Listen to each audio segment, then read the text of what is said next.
If my fiancé pulled this theatrics on our wedding day, I'm calling the wedding off on the spot.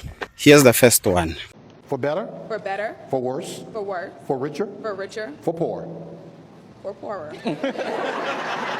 Now, before I get to that, wedding vows are not amapiano lyrics, guys. Wedding vows are promises we make to each other before God.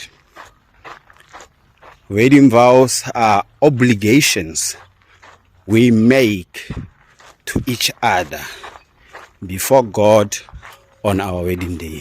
They are not something to joke about.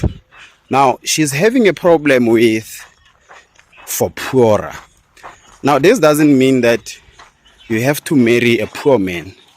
It only means that if we ever go through tough times, I'll still be by your side while we work on getting back on our feet. In sickness, it means that if you get sick, I will not abandon you. I will nurse you back to health. So here she's being hesitant when it comes to for poor.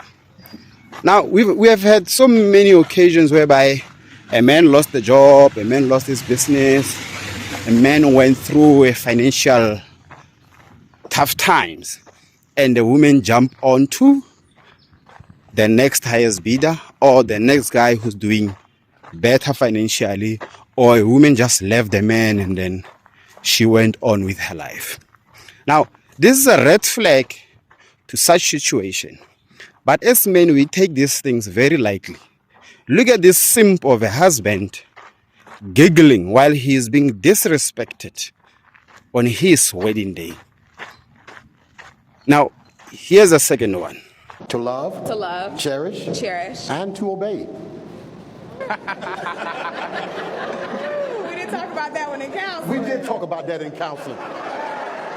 Yes, we did. So you want me to repeat that again? You want to just keep going? I think we can keep going. All right. To obey. She has a problem with that as well. She is choosing to be a feminist on your wedding day. Out of all events, out of all days, she chooses your wedding day to become a feminist and try to change or challenge wedding vows. A woman like this one takes a marriage like mjolo. This is a type of a woman that will want to act like she's single while she's married to you, while she made vows to you, while she made obligations to you.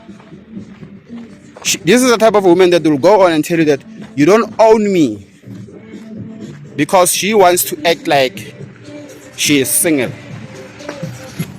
Another point to pay attention to is how she is being argumentative to the pastor, not even to the groom.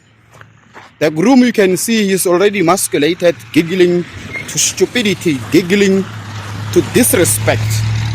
She is being argumentative to the pastor. Now, pastors are respected, especially when they are honorable men of God. This is the same man that when there's trouble in paradise, there's problems in your marriage, this pastor is the same man that you will have to go to when there are problems in your marriage for counseling. She is already being argumentative to that man. She's already being disagreeable to that man.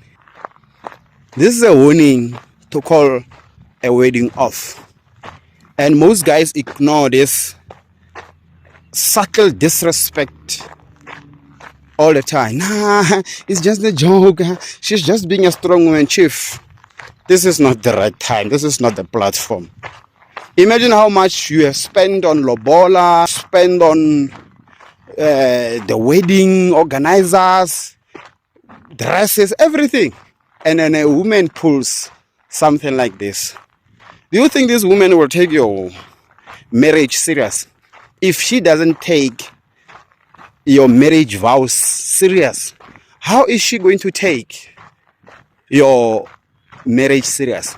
These are not the vows that a man made. These are vows that has been there. These are vows that everyone who marries the Christian way takes. It's not just this man that suddenly came with new vows. Why is she being like this? Why does she choose to be a feminist on the Christian vows, on a Christian wedding? This is a warning for the hell that is to come. And most guys laugh at this, and then 3 years down the line, you are running back to the pastor. This woman talks to me like I'm a child. This woman never listens to me. This woman looks like she's single. She showed you that she doesn't respect you. She doesn't respect the institution that is marriage. She doesn't even respect the wedding vows. She's willing to pick and choose which vows she wants to say.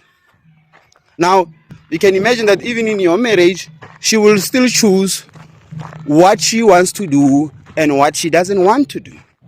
She's remaking a marriage to suit what she wants to do.